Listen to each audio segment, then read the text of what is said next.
ESPN Wisconsin's Coaches Week rolls on. Alex Strouf hanging out with you from the Gruber Lofts as one called Outsell Studios at the Avenue in beautiful downtown Milwaukee. Joining me now, fourth year in charge of the Golden Eagles at Marquette University.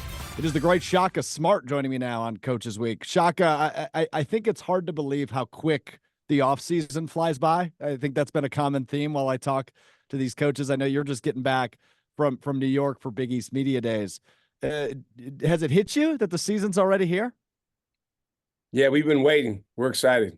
We're definitely ready to play a game. In college basketball, you practice for a long, long time before you actually play a game. We have played a couple other teams in inter-squad scrimmages, but no fans there, no media there, no TV. So it's not exactly the same. And so our guys are chomping at the bit for Monday.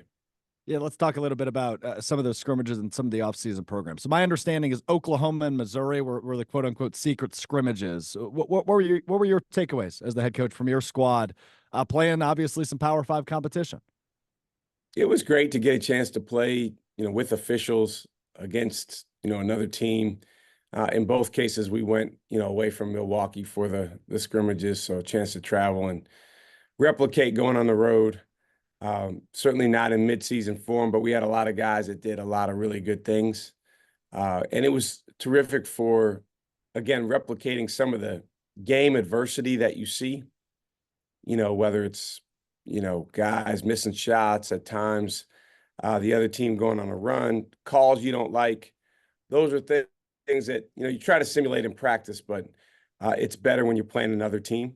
And so they were both really good experiences for our guys, and our guys came away, feeling a little bit more ready to play in the real thing.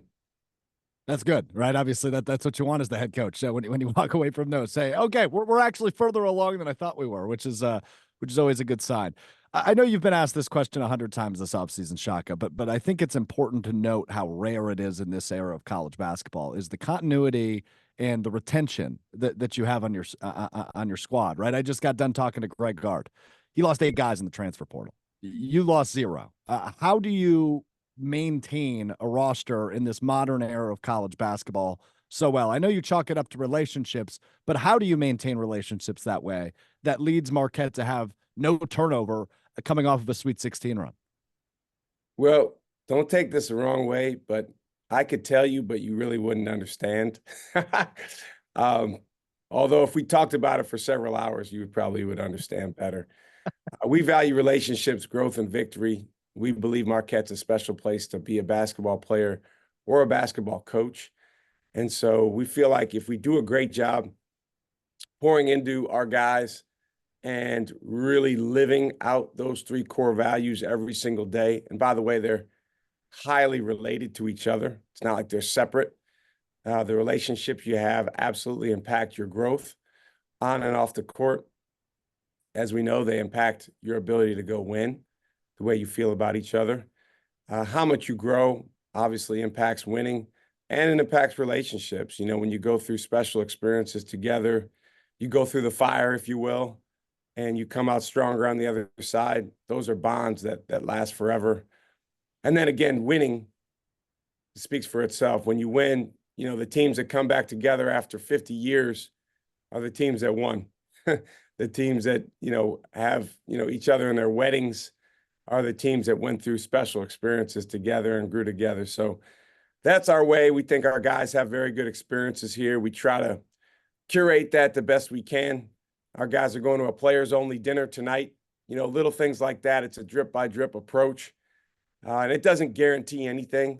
I don't know that every single year we'll have perfect retention, but we do want our guys feeling like the only place to leave Marquette for, if you're going to leave before your eligibility is up, is the NBA. Yeah, and you've done a great job of that so far here, entering your 4th year at Marquette. I'm curious though, you've done this at a high level for a long time now, Shaka, right? Obviously, VCU, Texas, and now Marquette. When you see a guy like Tony Bennett at Virginia, when he walks away from the sport just a couple weeks before the season starts and chalks it up to the new era we live in, what goes through your mind, Shaka Smart? Well, I worked with Tony in USA Basketball. We were assistant coaches in 2013 on the 19 and under World Championship team. got to coach. I think there was 8 NBA players on that team, so all we had to do was not mess it up. Um, Billy Donovan was the head coach, but got a chance to spend so much time with Tony because we would walk over to the games. It was in Prague, the event, and we would watch all the other teams throughout the day leading up to our games. So I have unbelievable respect for him. I think he's one of the absolute best coaches in the business. Was sad to see him retire because I think our coaching profession needs more people like Tony Bennett. And so to take one out instead of adding new guys like that is, a little disconcerting. But at the same time, everybody, I say this to our team and our staff all the time. We were all chosen to have the positions that we have, whether it's at Marquette or in Tony's case at Virginia. Somebody chose him at one point. Hey, we want you to be the coach here. But at the same time, every day we choose to come here and be here. And at any moment we can choose not to. That's a personal choice. He mentioned all the changes going on.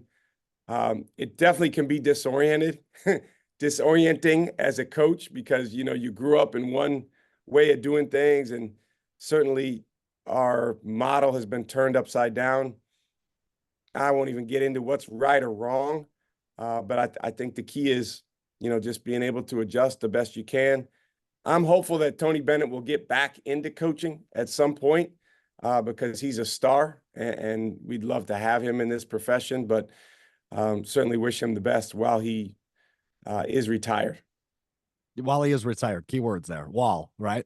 I mean, he's one of the good guys. You're absolutely right. And that's kind of been the sentiment from all these coaches I've talked to in the last week, Shaka, is, it's sad to see a good guy leave. I think the common theme is, you hate it for the kids, right? They lose their head coach just weeks before, but you got to do what's right for you. And that's ultimately what Tony Bennett decides. ESPN Wisconsin's Coaches Week, hanging out with Shaka Smart from Marquette for a few more minutes. So I don't want to reflect a ton on last year because the point of this special is to look ahead, right? To look at this season. But what you guys did last year is important, right? Making it back to the Sweet 16. That was the first time Marquette's been there since you were at VCU, Shaka. That has to give you, the internal feeling that, hey, we might be building something special here despite losing two of our stars in Tyler and Oso, right? Well, I learned this at VCU, and then, I've learned this kind of both ways, I guess on the positive side and the negative side. College basketball is unique because there's just an outsized level of focus and importance put on one month, and that's March Madness. But that's what it is, and that's not something that I don't think is going to change anytime soon. It's a spectacle. It's an unbelievable event. It can be a magic carpet ride, or it can be just a devastating one and done experience because obviously it's a single elimination tournament. But as you mentioned, it's incredibly important. And even the difference between winning one game and winning 2 games is a difference between, going to the second weekend. And it's so hard to do for a variety of reasons. But I thought that was a really important moment for our guys. They came together. We faced some adversity for sure at the end of the season. Tyler Kolek was injured, came back, was not 100%, but he was such a warrior that he came back and played well for us. And, we had some guys really step forward. David Joplin, Chase Ross, in that Colorado game, a team that had 3 NBA draft picks, to be able to win that game and go to the Sweet 16 was huge. At the same time, though, Alex, in the next game, NC State, we feel like we played one of our worst games of the year. And so there's a motivation coming out of that game to be better and to be better in our final game. Yeah, and I think the other thing you left out, and I don't mean to speak for you, but I think you would agree with me, is maybe the short term of that tournament, right? It can be one loss and you're done. You don't want it to discount winning the regular season title. You don't want it to discount everything your teams have accomplished the last few years in the regular season, right? I'm not speaking out of turn when I say that. Well, it's a double-edged sword because everyone loves the excitement of March. But I think, if you talk to people inside the industry of college basketball, we actually we want to do everything we can to create more excitement during the regular season, November through February, because we're working just as hard and playing games and practicing and doing all the things we're doing during that time too. We're fortunate to be at a place like Marquette where there is great excitement about basketball, throughout. But yeah, that's just kind of how it works. And I think that when you do win a regular season, um, which we were able to do 2 years ago, obviously UConn won the Big East last year. That definitely speaks to sustained excellence over the course of many, many weeks. And that's very, very hard to do. Winning in the NCAA tournament is more of a sprint, and obviously being your absolute best at the very end. This might be another question where you say, "Hey, man, I could explain it, but you're not going to get it." You're such a learner, right? You're always learning. You're a student of the game. You're a student, period, right? You're reading always. What has Shaka Smart been reading this offseason? What have you been scraping up that knowledge on, Shaka? I'm one of those guys that I rotate a lot of different books, and then I reread the ones that I like the most. Okay. So I've got a lot of books going. There's one called War by Sebastian Younger. That's just fascinating to me. He was what was called an embed. So he was a media member that was embedded with a military unit in Afghanistan, one of the most dangerous areas of Afghanistan. And he's such a good writer. You may have heard of other books that he's written. And it just gets to like the core fundamental human elements that, are so prevalent when nothing else being alive. And I think it's very, very applicable to basketball and sports, even though, our players' lives are not on the line and we wouldn't want them to be. But, you can take a lot from those guys that are in it together Yeah. and have to depend on each other that much. So that's one of the books I've been reading recently. That's awesome. Thanks for the insight, man. I was really curious to hear what you're scraping up on. You mentioned UConn a bit ago, Shaka. It's such a pressurous privilege, right? You get to see them a couple times a year, and hopefully again in the Big East tournament. But two national championships in a row. How do you keep up with the Huskies and everything they're doing? Because you guys have been really close and had some classic battles with them the last few years. Well, I think it's actually something you mentioned earlier. You learn, you learn what goes into winning. And we and I are not above learning from UConn, just because they're in our league and they're a team that we play the last couple of years 3 times a year. I watched their stuff a lot in the off season, and looked at, okay, how did they do this so well? One of the things they did really, really well is off the basketball, they cut extremely hard, even when they knew they weren't going to get the ball, to create the next opportunity for a teammate. And they had guys out there doing that were about to be NBA draft picks. So that demonstrates a level of sacrifice. So, how do you beat a team like that? I think first and foremost, you have to be the best version of yourself before you get too caught up in what they're doing. Then secondly, and I think UConn did the best job of this of anyone in the country the last year and a half, you have to update your relationship with hard things, your relationship with fear, and your relationship with mistakes. You have to update your relationship with hard things. I really like that, Shaka. I've never heard that before. That's really good. A couple more things for Shaka Smart, Marquette head coach here on ESPN Wisconsin Coaches Week. It feels like, and I know it's a non-conference rivalry, but obviously being a Wisconsin guy, Shaka, Wisconsin Marquette, it feels like since your arrival, that's been kind of rejuvenated. It's set for Saturday, December 7th at Fiserv this year. You get it back on your home floor this year. Is there a piece of you being a Wisconsin guy every year when you play that game that you go, oh, damn, this is cool? Well, it's cool because there's so much interest in it, and it's a rivalry game. I grew up, following the Badgers Right. because, I literally grew up in the shadow of, at that time, the field house, the Kohl Center hadn't been built yet. Um, I was able to go to a couple games there when, Stu Jackson was the coach. I think I went to a couple um, basketball camps, Steve Yoder basketball camps back in the day. So that's what's cool about it, is just the excitement and the passion that the fans have. It's a game that it's interesting because most of our guys are not from the state of Wisconsin. Mm. We've got David Joplin, and then a few of our walk-ons are from Wisconsin. game that, in a way, for our guys that are not from here, they're like looking around like, okay, I guess this should be a really, really big deal because it is to everyone else that I'm hearing from and that I'm seeing on social media and all these things. For us, obviously, it's been a game where you're playing against a really good team. And so in that moment, it's like you want to move forward and you want to go capture, what they call a quad one win in college basketball. They've gotten the better of us the last few times.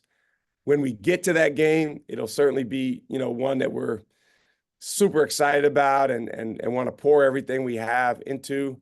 But honestly, with our first game coming up, on Monday, that game seems a ways away, and our focus is on, Stony Brook, who we play on Monday. Right. You still give me a really good answer because I know you're such a one game at a time guy, as all coaches are wired.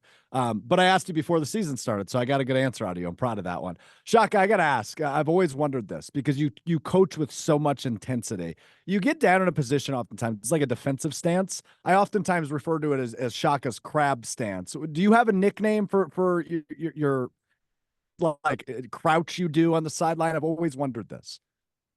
No, I don't. I don't give myself nicknames. One of the good things about having the first name that I have is you don't really need a nickname, Good when point. you have a unique name. But I'll tell you what, there's a lot of coaches that are great at a lot of things. You mentioned Tony Bennett earlier, probably the best defensive coach in the country. I try to lead with enthusiasm. And if I can be the most or one of the most enthusiastic coaches, hopefully that will, give our guys a level of passion and excitement and encouragement to go do the hard things that we're trying to do. I know sometimes our players or athletes in general make it look easy, but winning is hard, especially when you're playing against good teams. And, I think there's a lot of the mental side of the game that, folks probably don't really understand unless you've been an athlete or been a coach. And so just try to help them as much as I can by giving them enthusiasm. Last thing for you, Shaq. I really appreciate the time. I want you to shine a light on some of your guys because you mentioned earlier Chase Ross and Jop and Cam Jones, the big step they're expected to take this year, obviously with Oso and Kolek leaving. What have you seen specifically from those three guys here this offseason? And who do you expect, maybe somebody I didn't mention, to make a big jump here in 24 to 25? Well, I'll answer the second part first. Caden Hamilton is a guy that our fan, unless you're a hardcore fan, you probably don't know much about because he hasn't played a game yet, although he has been here for the past year. He redshirted for us. It's an unbelievable story, Alex. He was headed from high school where he graduated last May, 2023. And he was headed to prep school because he had no Division I offers. So he could have either gone Division II or gone to a postgraduate year. So he's headed out east to go to a postgrad year. Cody Hatt, one of our great assistant coaches, did an awesome job finding him in a back gym at a New England prep school event in June. We immediately started recruiting him as a 2024 recruit. So for someone that was going to come in this year, but then we said, hey, wait a minute, you're a high school grad. Would you want to come this year in redshirt? He had barely played as a junior in high school. He lost a bunch of weight. His senior year in high school was really good. And he's come here and just been terrific. And so he's immediately gotten into our rotation. And Wow. I think fans will really like his energy. He's got a great story. He's a warm teddy bear of a guy. But I'm also trying to help him understand that he can become the meanest, toughest, baddest, fill in the blank in the Big East. The guys you mentioned, David Joplin, Cam Jones, can't forget about Stevie Mitchell, our energy giver. Those are our three seniors. Those guys have had good off seasons and are looking forward to taking on an even bigger leadership role than they have.